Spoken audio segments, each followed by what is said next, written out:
Je sais pas si j'ai le droit avec ça. Aujourd'hui les gars, je visite la Waimangu Valley. Regardez la vue que j'ai du van. Je suis tombé dans l'eau, je sais pas si vous voyez, mais je suis complètement... Et bon, il y a énormément, en fait j'ai juste un gros goût là. Salut, moi c'est Antoine. J'ai 21 ans et j'ai récemment décidé de quitter la Belgique pour voyager 6 mois en Nouvelle-Zélande. Le projet, c'est de parcourir le pays à la recherche de nouvelles expériences et de nouvelles rencontres. Grâce à cette chaîne, je vais vous documenter tout mon voyage et vous raconter ce quotidien fou qui m'attend. Alors, n'hésitez pas à me suivre et rejoindre l'aventure. Bon du coup, salut tout le monde. Comme vous l'avez peut-être vu dans ma story Insta, si vous me suivez sur Instagram, j'avais une grosse nouvelle à vous annoncer. Bon, déjà, outre de partir en Nouvelle-Zélande et d'y rester 6 mois, mais une fois sur place, j'avais un projet que j'étais pas sûr que j'allais mettre en place. Et finalement, ça s'est fait, et même très très vite. Et ce projet, c'était acheter un van. Quand je suis arrivé, moi l'idée c'était de faire quelques mois à me promener dans les villes et faire des Airbnb, des hostels, donc auberges de jeunesse et ce genre de choses. Sauf que en fait ça m'a très vite stressé de devoir toujours chercher un logement, enfin stressé c'est un grand mot, mais chercher un logement tout le temps, ne pas savoir vraiment où aller, etc. Enfin du coup de créer toujours un programme. J'avais un peu la flemme, j'avais juste envie de vagabonder un peu dans la Nouvelle-Zélande et on verrait où ça mène. Quand je suis arrivé en fait à l'hostel, il y avait déjà plein de gens qui cherchaient aussi des voitures, des vannes et tout. Donc je sais pas, ça m'a donné vraiment envie de directement en trouver un. Aussi comme ça enlever la pression de où savoir dormir. J'ai commencé à chercher sur Facebook, sur certains sites, etc. Il y a pas mal d'annonces, il y a plein d'annonces en fait. Il y a un marché ici du van et de la voiture immense. Donc il y en a qui se vendent tous les jours. J'ai cherché un petit peu, puis j'ai trouvé une annonce qui avait l'air plutôt pas mal, mais je m'y connais absolument pas, donc genre j'étais vachement stressé. Je prends un rendez-vous avec le mec, etc. J'avais trop peur d'être pas le premier et donc de pas l'avoir, donc j'ai demandé si c'était pas possible de l'avoir plus tôt. Ça a marché. Il m'a dit comme ça tu seras le premier à le voir. J'ai été le voir. À première vue, il me plaisait. Il était vraiment sympa. Il y a plein de petits trucs, des gadgets et tout qui étaient trop sympas, mais bon, même si ça servait à rien en soi, je trouvais ça quand même génial. Mais je lui ai dit ouais, du coup ça te dérange pas qu'on aille faire quand même une inspection dans un garage pour être sûr que il n'y a pas de problème parce que moi je ne me connais pas du tout en mécanique. Et il a accepté, donc j'ai pris un rendez-vous chez au garage, on a été faire cette inspection, qui s'est avéré plutôt pas mal. Une semaine après, je faisais le paiement et me voilà avec. Donc ce van c'est un Nissan El Grande, c'est un de 2005. Je vais vous faire un petit room tour, hein, mais donc c'est un van qui a été aménagé, donc c'est pas un camping-car. Et vous allez voir, il y a un petit toit ouvrant, il y a moyen de fermer les rideaux avec un bouton, je trouve ça trop chouette, enfin, c'est super sympa. Et donc, voici l'intérieur. Bon, j'ai un peu de bazar, hein, mais il y a les sièges qui se rabattent en fait avec cette table juste ici au milieu, je vous montrerai après, et qui devient un lit. Et je mets une petite couverture, etc. Donc là, comme vous voyez, il y a le toit ouvrant qui est plutôt sympa. Et donc ça s'ouvre complètement, mais il faut que ça soit fermé. Il y a l'espace conducteur. Le volant est à droite, hein. On n'oublie pas ça. Et on roule à gauche. Pas toujours simple, mais bon, voilà.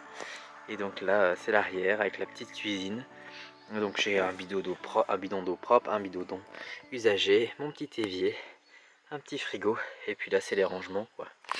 Et donc voilà.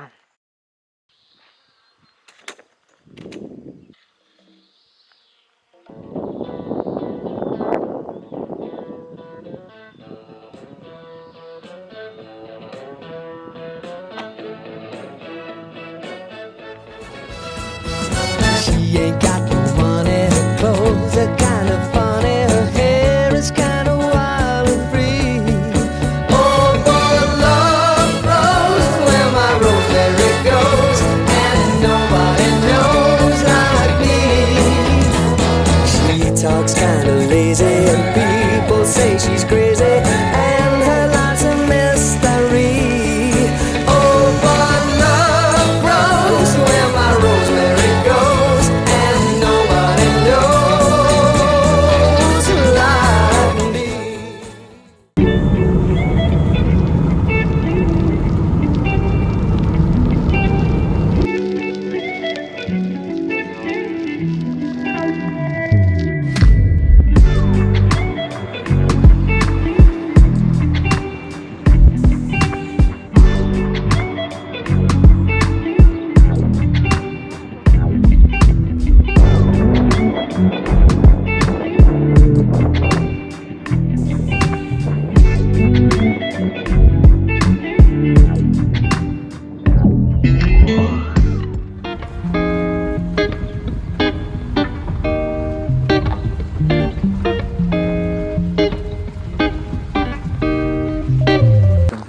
derrière moi, là, il y a le van. Du coup, là, j'aimerais aller dans un camping, une sorte de camping, ça que j'ai trouvé sur internet. Mais je sais pas si j'ai le droit d'être là en fait, parce que il était marqué c'était payant. Et en arrivant, j'ai demandé à un mec si c'était gratuit pour rentrer ou pas. Et il m'a dit, je sais pas si c'est gratuit, mais tiens, voilà le code pour rentrer. Je suis rentré dans le parking, et voilà, mais est-ce que j'ai le droit d'être là? Je ne sais pas, je vais aller me renseigner un petit peu.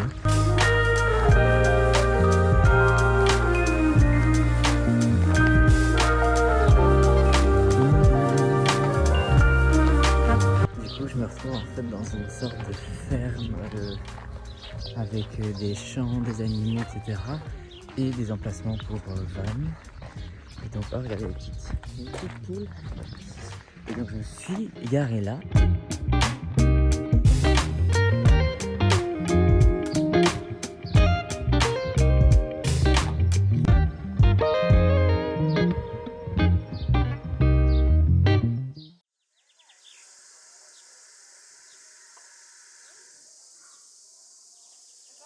Aujourd'hui les gars, je visite la Waimangu Valley, c'est une région volcanique où il y a eu pas mal d'explosions dans les années 1800, ça a créé plein de cratères, etc. Et il y a pas mal de geysers, donc c'est une super belle région à voir. Et donc là, il y a tout un parcours à faire. J'ai vu quelques lacs et ce genre de choses, ça a l'air vraiment pas mal. Donc on va visiter tout ça ensemble. Vous pouvez entendre aussi tous les insectes et tout ça, c'est plutôt pas mal.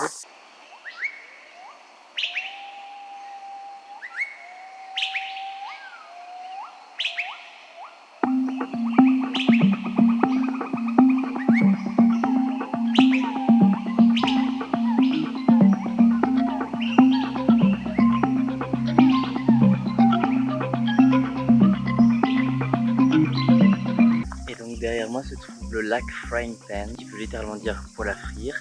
Et donc c'est un lac de 3,8 hectares où l'eau avoisine les 55 degrés. Et donc c'est je crois le plus grand lac au monde avec de l'eau chaude, enfin le plus grand lac thermal.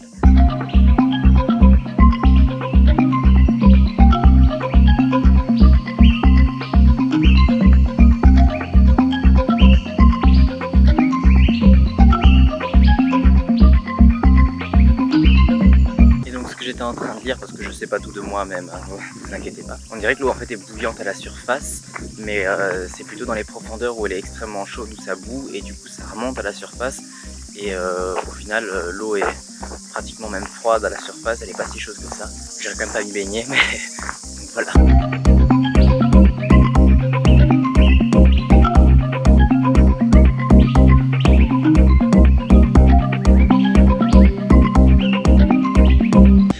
Là derrière moi se trouve le lac du cratère de l'enfer, c'est le plus grand geyser au monde, même si à proprement dit on ne le voit pas comme ça, c'est parce qu'il a une profondeur assez importante, ça atteint des températures de 80 degrés et en gros pendant 2 à 3 jours il déborde et puis pendant une quinzaine de jours le niveau descend et puis pendant plusieurs semaines le niveau remonte, comme ça ainsi de suite.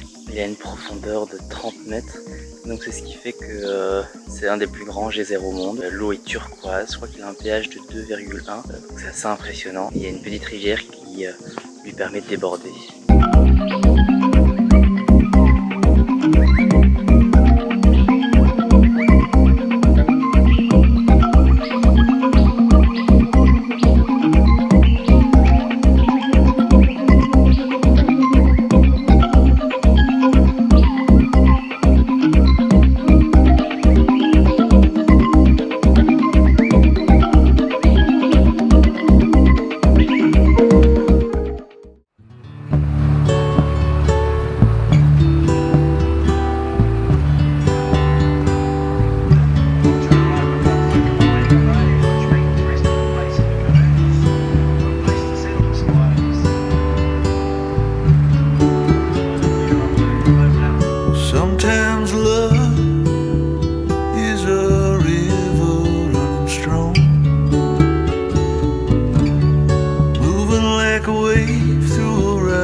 back door of your heart.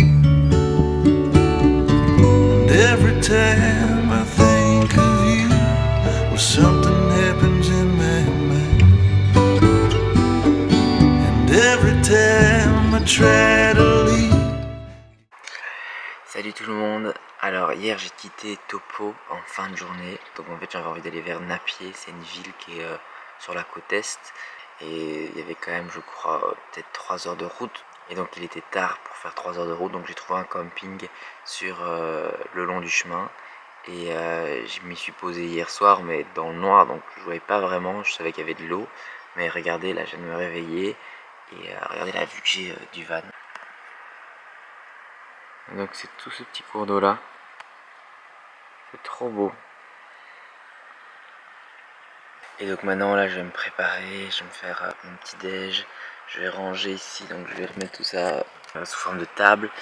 Et puis je vais reprendre la route. Mais là j'ai pas de 4G du tout. Donc je sais même pas où je dois aller. Je vais un peu retourner sur mes pas et essayer de voir si je capte de la 4G pour mettre le GPS.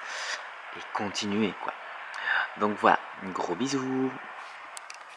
Du coup là je suis à Napier, il n'y a pas grand monde, pourtant il y a quand même pas mal de petites boutiques, en même temps tout ferme dans une demi-heure, mais ouais c'est un peu vide mais c'est mignon, je vais vous montrer.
Salut tout le monde. Ce matin j'ai quitté la ville de Napier, la ville qui était le long de la mer, pour partir ici plus dans les terres et faire un trek que j'ai vu sur internet. C'est un trek qui dure 2 ou 3 heures, qui est dans une région ici assez montagneuse, donc elle a l'air plutôt pas mal.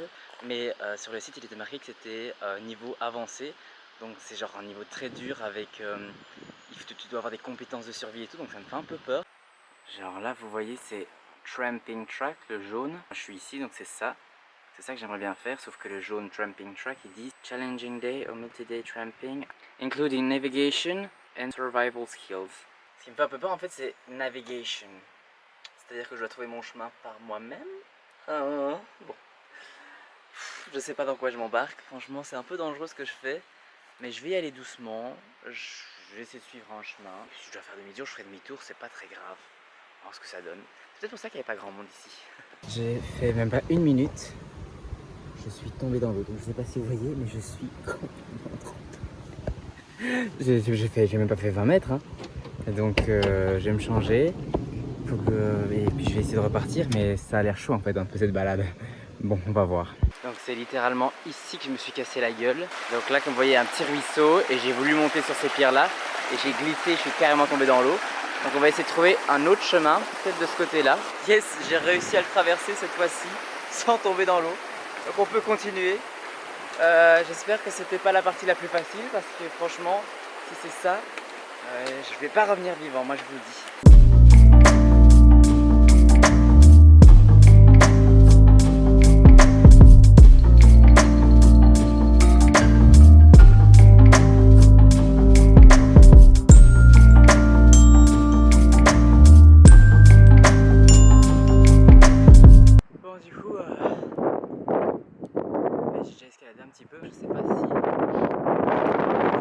Et bon, effectivement, on n'entendait pas grand-chose de ce que j'étais en train de dire, mais j'étais tout simplement perdu. Le chemin n'était plus apparent du tout, je savais pas où j'allais, etc. Donc je savais pas trop quoi faire, mais vous allez voir la suite.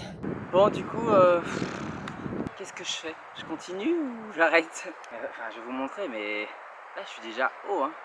Il y a des moutons qui me regardent, il y a tous les moutons qui me regardent. Attendez, vous voyez ça? Tous les moutons là-bas, ils se demandent mais qu'est-ce qu'il fout là, celui-là? Et la bagnole, elle est là-bas, quoi. Bon, je viens de capter qu'il y avait un chemin tout fait, en fait. Si vous voyez, mais il y a des gens là-bas. Et ben en fait, je crois que c'est le chemin que je suis censé prendre. Bon, bah je me suis trompé de chemin, donc je vais faire chemin demi-tour et je vais reprendre le bon chemin du coup. Enfin voilà, débile le mec. Bon bah nous revoilà au point de départ. Je vous jure que ça fait plus d'1 heure que je suis arrivé ici. Et voilà, et je commence seulement, mais je suis con, regarde. Là il y a des panneaux exprès indiqués qui expliquent la balade. Mais je suis vraiment trop débile quoi. Il y a une demi-heure, j'étais tout là-haut, comme un imbécile. Ah bref, je suis sur le bon chemin moi maintenant.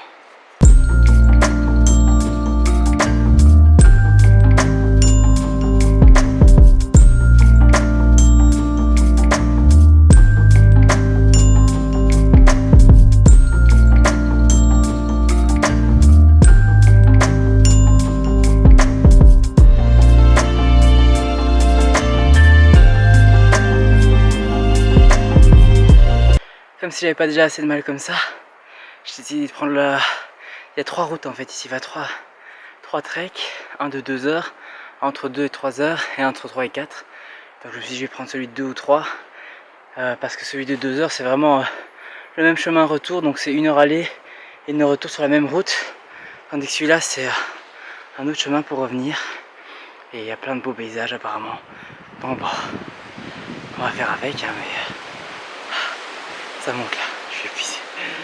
Je sais pas si vous vous rappelez, mais quand je me suis trompé de chemin au tout début, j'ai vu des gens qui prenaient le bon chemin, donc c'est pour ça que je me suis dit qu'il fallait que j'aille de ce côté-là. Mais du coup, j'ai vu des gens, et ben je viens de les recroiser sur la route. Donc ça veut dire que le temps que je redescends tout, ce qui m'a quand même pris sûrement 20-25 minutes, que je refasse le bon chemin et tout, j'ai eu le temps de les recroiser. Alors je sais pas si je suis vraiment rapide ou extrêmement lent, mais waouh.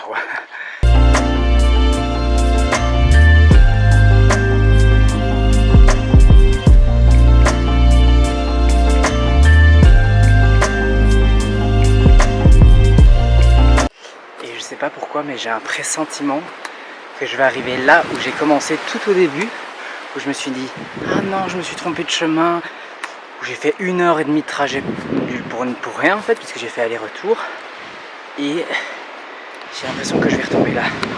D'un, parce que j'ai vu sur les instructions qui disaient de bien fermer les grilles à chaque fois, donc si c'est les grilles des moutons, bah justement c'est ça. Et de 2, parce que je me dirige de ce côté là, donc je sais pas, j'espère pas, parce que sinon j'ai le seum. Et bon, on va voir.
je suis. Là-bas, il y a une petite hutte. Je me demande si c'est pas les huttes qu'il y a sur les chemins où tu peux dormir. Du coup, comme je vous disais, j'avais l'impression d'avoir vu une petite hutte. Et je suis pas sûr du tout. Donc je vais juste aller voir. Ouais, c'est bien une hutte parce que je vois plusieurs lits. Il y a un verrou. Ah, elle est fermée. Bon bah du coup, normalement, ça c'est une petite hutte. Des lits, un évier, un petit feu. Pas le nécessaire quoi. Il y a que 3 places du coup en l'occurrence. Parce qu'il y a des gens qui dorment par terre. Et ça c'est la vue de la hutte quoi. Tu te réveilles avec cette vue, c'est magnifique. Et du coup en fait ces petites huttes elles sont mises à disposition pour les randonneurs. Bon je vais pas dormir ici, j'en ai pas besoin. Mais c'est super cute.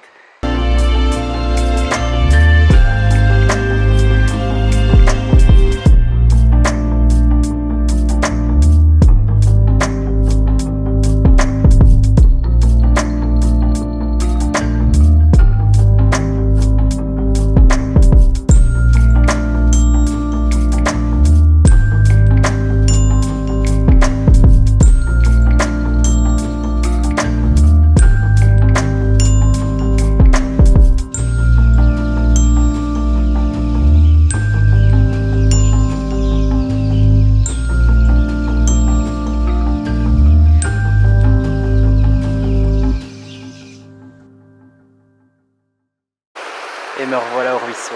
Donc on pourra dire que ce trek aurait été vraiment particulier, mais je l'ai fait. Et voilà, j'ai enfin fini ce trek. J'en peux plus. Il est 15h42. J'ai pris plus de 4 heures à le faire. Mais bon, j'ai quand même marché à une vitesse assez soutenue. Je parle avec des mots, franchement. Même d'habitude, je parle pas comme ça, mais bref. Du coup, là, je vais mettre l'adresse du camping que j'ai pris pour ce soir. Il n'y a pas de douche, donc je vais peut-être essayer de trouver des douches sur le chemin ou je sais rien. Et voilà quoi. Bref, ce fut une activité très sympathique au final. Et gros bisous.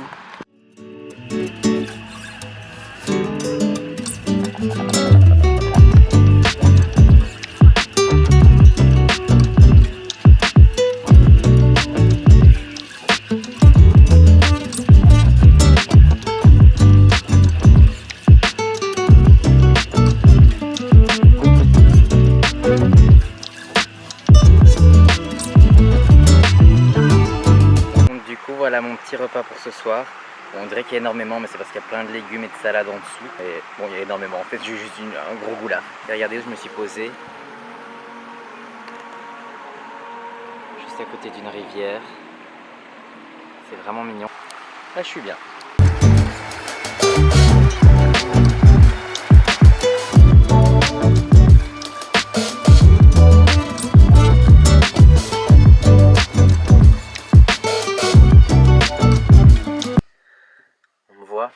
Je vais mettre un peu de lumière. Attendez, je teste. Hein. Oula. Bon, là, vous me voyez normalement un petit peu mieux. J'avais envie un peu de parler.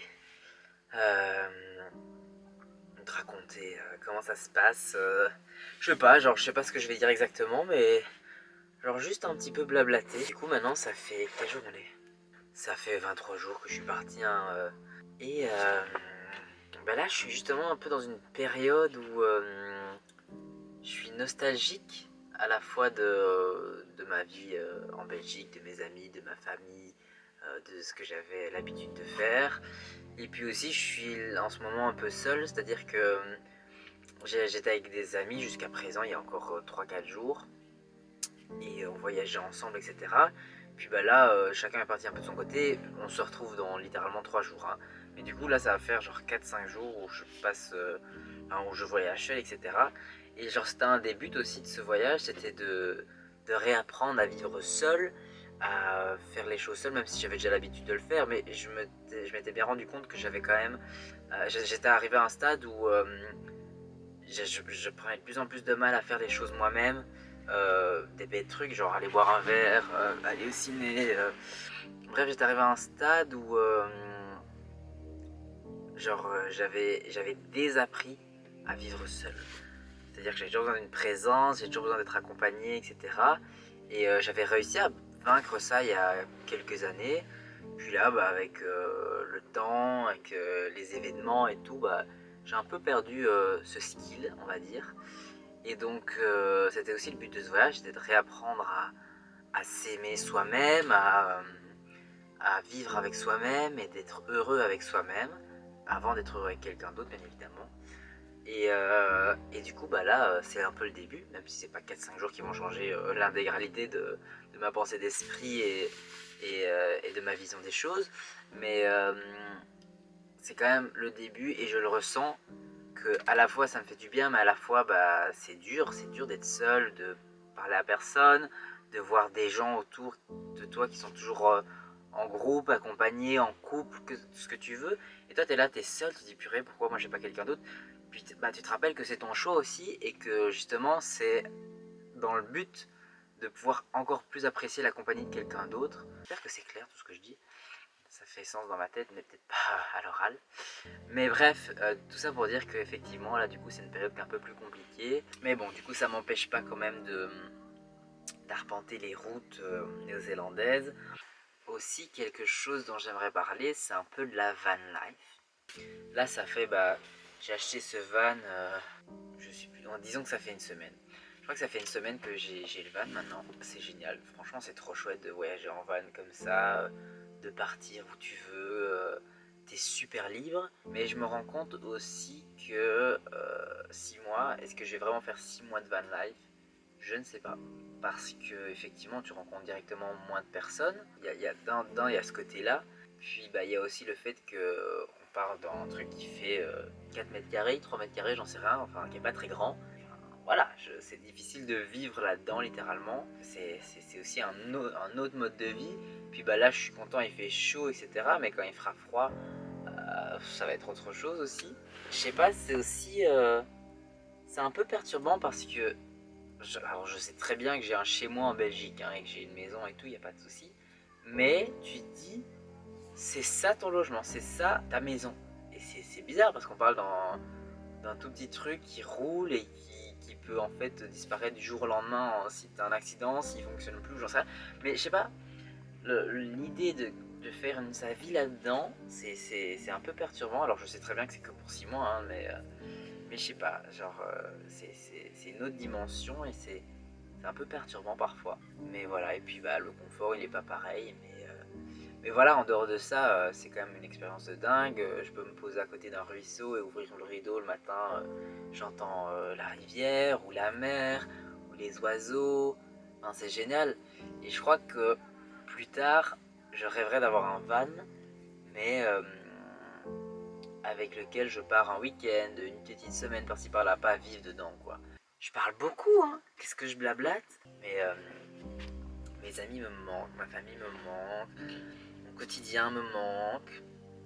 Je suis assez nostalgique là en ce moment, donc non, j'ai hâte de retrouver tout le monde, j'ai hâte aussi d'avoir vécu cette expérience et de me dire que je retrouve tout le monde, mais avec de nouveaux objectifs à vivre, à atteindre, à répondre, genre parce que je sais que si je revenais maintenant, enfin ok, j'aurais juste fait un voyage et c'était cool et voilà, mais on se retrouverait au même point de départ, tandis que là, dans 6 mois, voilà, j'aurais sûrement une autre vision des choses, etc. Et voilà, bon, il faut que j'arrête de blablater. Bref, bisous. Coming in off the Kingswood Sea, because it's lively. You're right here.